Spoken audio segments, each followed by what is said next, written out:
Ini ang Digicast Negros 10, ang top 10 nga balita sa Negros Island region ang amo ni dulong sa inyo. Kagyaring atong top story subong nga adlaw, December 1, 2025. Plano para sa bagong nga City Pound ginpakita matapos petisyonan sang Animal Welfare Group ang kaimtangan sang Dog Pound. Mga Negrense nakigbahin sa trillion peso march, mga nagtambong ginabalan nga mangin mabinantayon. 3 patay nakip ng isa ka teacher sa pagbubuan na isang duha ka mga motorsiklo. Isa tubtub duha ka mga bagyo mahimo magsunod sa Pilipinas sininga bulan sang Disyembre sunod sa pag-asa. Kag sa good vibes, 3 ka mga empleyado sa Bacolod sa sulod sa masobra sa 3 ka dekada na regular na gidman. Inatanan sa Digicast Negros 10.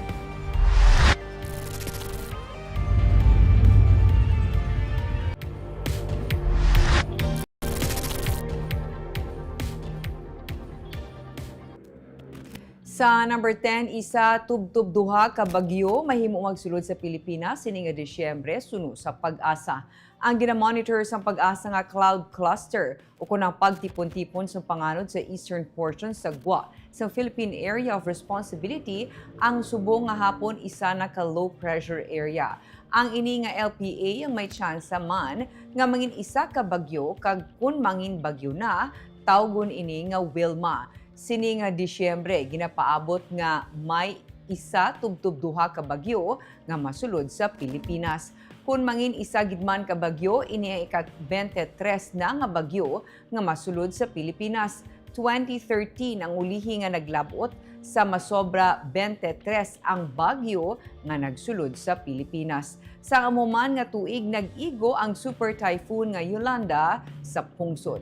Basta bulan sa Nobyembre kag Disyembre kalabanan sa mga bagyo ang nagalabay sa Visayas. Ginaduso ini papanaog sang high pressure area. Samtang ang ulan nga nagbubo kainas ng kaagahon sa pila ka area sa Negros sunod sa pag-asa ang dala lamang sang localized thunderstorms.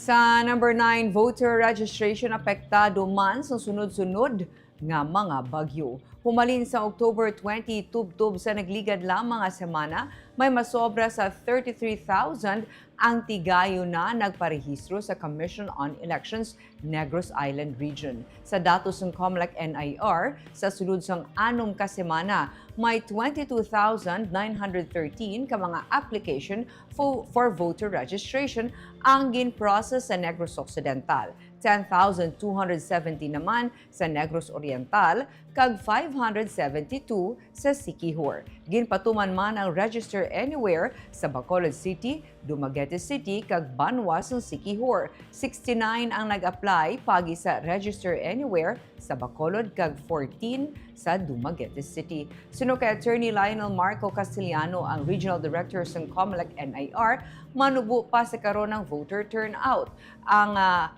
Ang sunod-sunod nga bagyo nakaapekto sang voter registration. Ginalauman man ni Casiliano nga tigayon makabawi sa tion nga may break naman sa klase. Padayon ng ilang kampanya labi na sa weekend.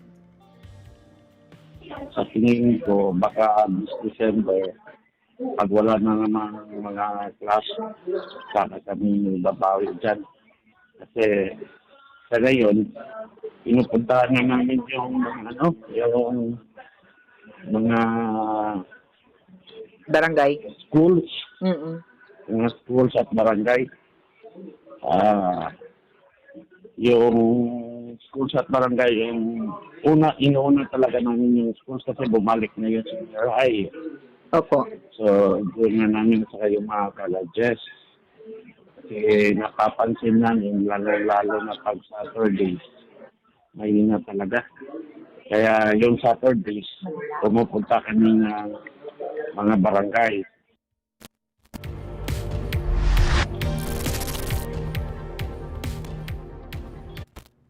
Sa number 8, nagpakuno-kuno nga pulis nga nagapangilkil arestado. Isa ka lalaki nga nagapakuno-kuno nga isa ka police major ang ginakop sa entrapment operation sa mga matuod-tuod nga pulis sa Bacolod City Police Office sa gwa sang isa ka hotel sa Golden Fields Commercial Complex sa Barangay Singkang Airport sa Bacolod City sadtong Sabado. Ginalegar nagapakilala bilang si Police Major Calzado ang 38 anyos na suspect nga si alias John taga Morales, Coronadal City sa South Cotabato.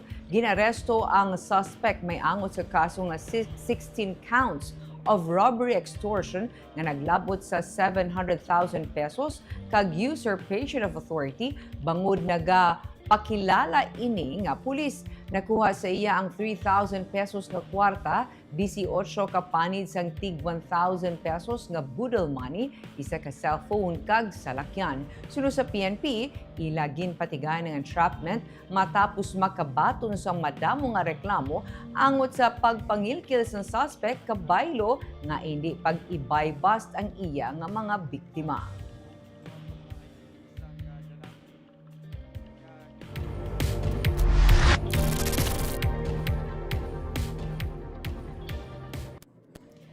Sa number 7, pulis patay matapos mabunggo ang iya motor sa likod sang truck. Ginbawian sang kabuhi ang isa ka pulis sa mabunggo ang iyang motor sa isa ka truck sa tubang sang Angels Memorial Park sa Guanzon Street, Barangay 1 sa Cabancalan City, Domingo sang kaagahon. Ang nagtaliwan ginkilala kay Patrolman July Pataytay, 32 anyos, miyembro ng Philippine National Police Maritime Group, kag residente siya sa Barangay Puso, Sala, Castellana. Ginamaneho sang pulis ang iya motorsiklo halin sa proper sang Cabancalan kag magapadulong kuntani sa Maritime Police Substation sa Barangay Daan, Banwa. Nagwa sa investigasyon sa kapulisan nga nasagaid sa pulis ang steel railing sa likod sa nagapark nga closed van nga truck, rason nga natumba ang pulis sa dalan. Nagapondo sa higad sang highway ang truck kag naka-on ang hazard lights apang wala sang early warning device. Gindala sa police station ang driver sang truck.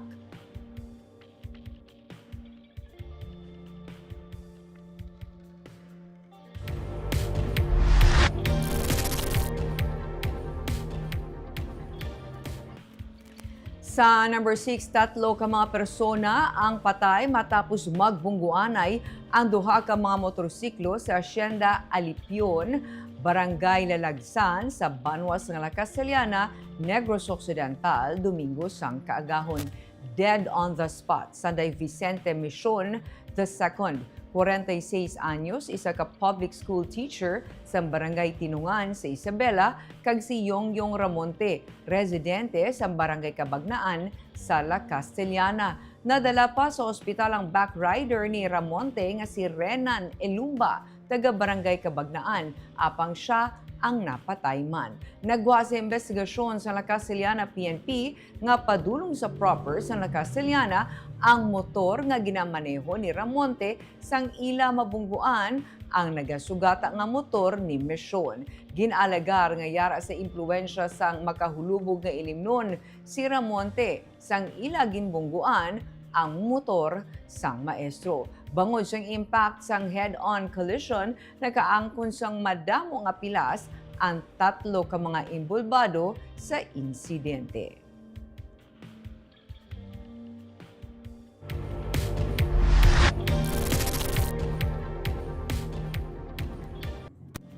Sa number 5, presyo sang kilo sang baboy sa nagkalain-lain nga merkado sa probinsya ang yara sa 250 pesos ang pinakabarato. Kagyara naman sa 340 pesos ang pinakamahal. Inisunod kay Provincial Veterinarian Dr. Placida Lemana nga nagpaathag nga madamo sa karon ang supply sang baboy sa probinsya tungod nga naka-recover naman gikan sa African swine fever nga nag-igo sadto. 120 pesos ang kilo naman ang pinakabarato nga live weight sang baboy sa auction market kag 150 pesos ang pinakamahal. Pero karon nga December na, kag may okasyon, ginapaabot ang pagmahal sa bilis ang baboy bangod sa demand sa holiday season. Sa piha ka bahin, may kahalitan man nga natuga sa mga kasapatan labi na sa 4th kag 5th district ang pag-igo sang sunod-sunod nga bagyo. Ang poultry isa sa mga apektado sunod kay lamana pero sa karon wala man sa pagbag-o sa presyo sa manok. Actually damo gid ang aton nga supply. Kay tungod nga naka-recover na kita sa ESF, wala na ta mga cases. So nakita namon nga kadamo na gid sang baboy, that's why nagbarato na ang baboy sa auction market.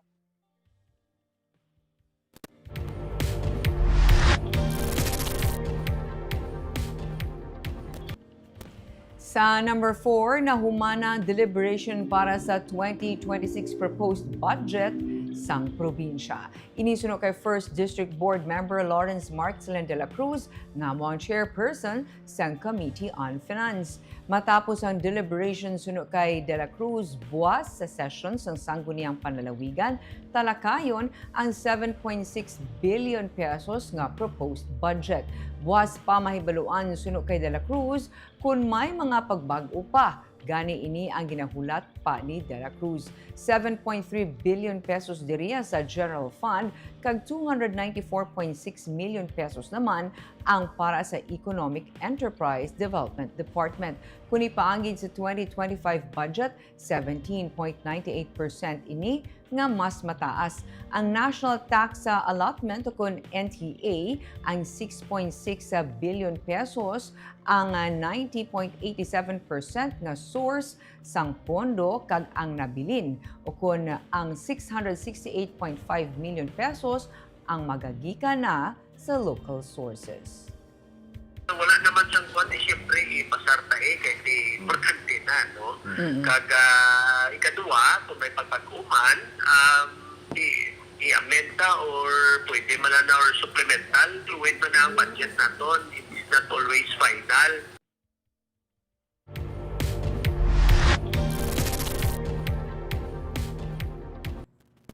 Sa number 3, 27 ka mga nag-aistar sa Mambulok Creek, ginpapanaugan sang notice to vacate.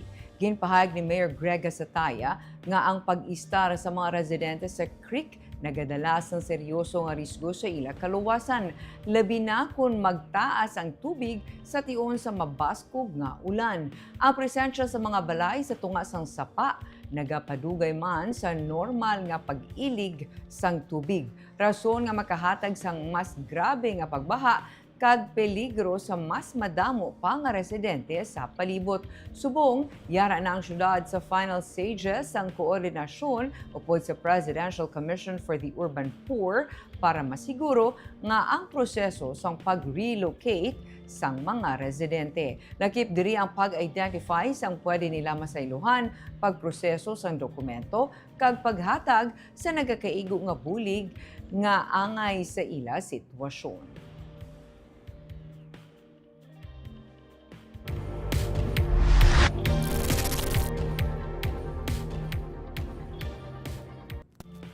Sa number 2, mga nagrense nakigbahin sa trillion peso march, mga nagtambong ginhambalan nga mangin, mabinantayon.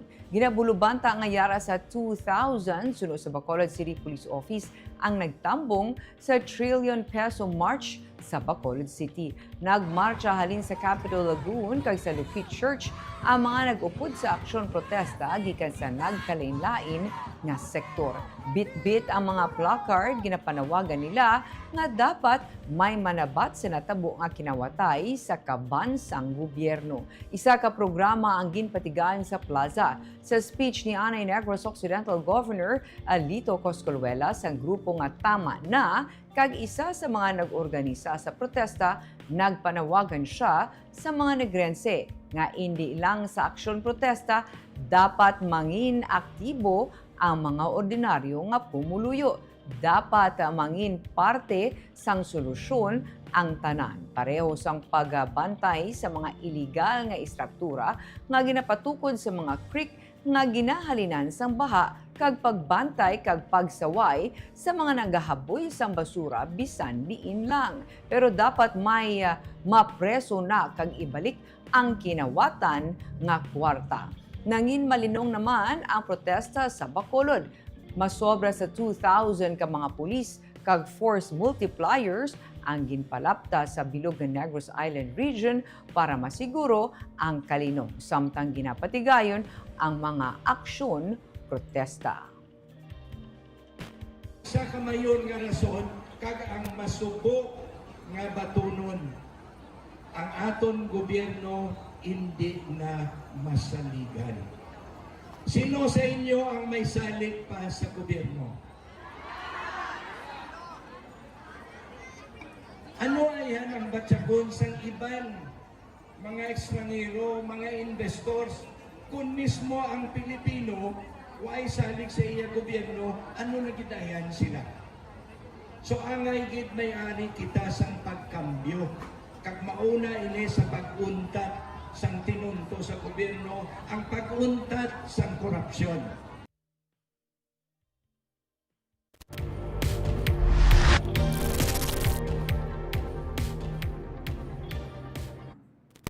Kag sa number 1, plano para sa bago nga City Pound ginpakita matapos petisyonan sang Animal Welfare Group ang kahimtangan sang Dog Pound. Sa post ang Animal Welfare Group nga Passion Project, ginpakita nila ang kahimtangan sang Dog Pound sang Bacolod.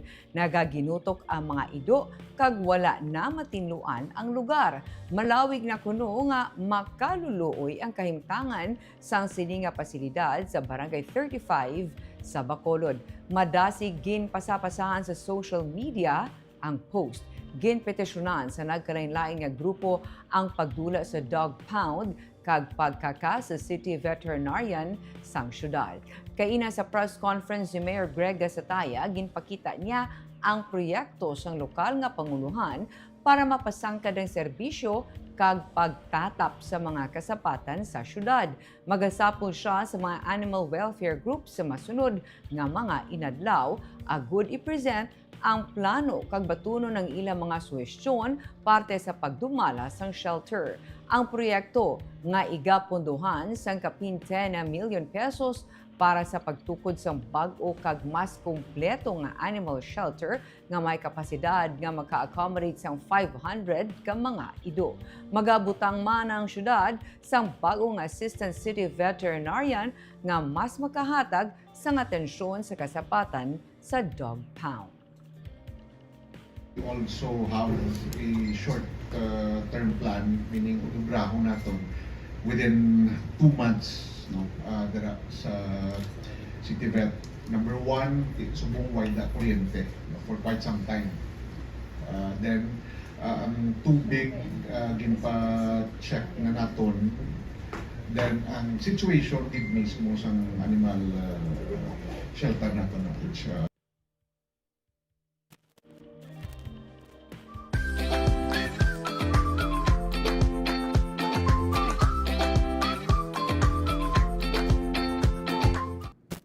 Sa good vibes, mga empleyado sa Bacolod sa sulod sa masobra sa 30 tubtub 40 ka tuig, gin-regularize na. 3 ka mga empleyado sa Bacolod gin-regularize na matapos sa masobra sa 30 ka tuig nga pagtrabaho sa syudad. Ginpirmahan ni Mayor Greg Gasataya ang ilang appointment papers nga balasehan sang ilang pagka-regular nga empleyado. Ini nga tika nga nagahatag sa ila sang permanente nga posisyon sa syudad. Lakip na ang benepisyo kag proteksyon sa mga regular nga empleyado. Suno kay Gasataya, ang pag-promote sa 3 ka empleyado isa ka pagsaludo sa ila dedikasyon, pagkamapisan, kag serbisyo nga ginpakita nila sa sulod sa madugay na nga tinion. Ginpahayag niya nga ang syudad nagakilala sa kabudlay kag kontribusyon sa mga tawo nga nagapalangga sa serbisyo publiko bisan pa sa job order status. Dugang pa ni Gasataya nga ang ini nga tikang hindi lang para sa 3 ka empleyado kundi isa ka mensahe sa tanan nga JO workers nga ang syudad nagatan-aw sang ila dedikasyon kag handom sang serbisyo publiko. kag may posibilidad nga sila mangin regular man. Doing this for so many years, hindi din sila nga subong lang. Alin pa sa una mo nila gila na obra. Okay. We should give credit to them also. Kaya deserve nila nga mahatag at tanan ng benepisyo na pwede nila mabaton for serving decades sa syudad.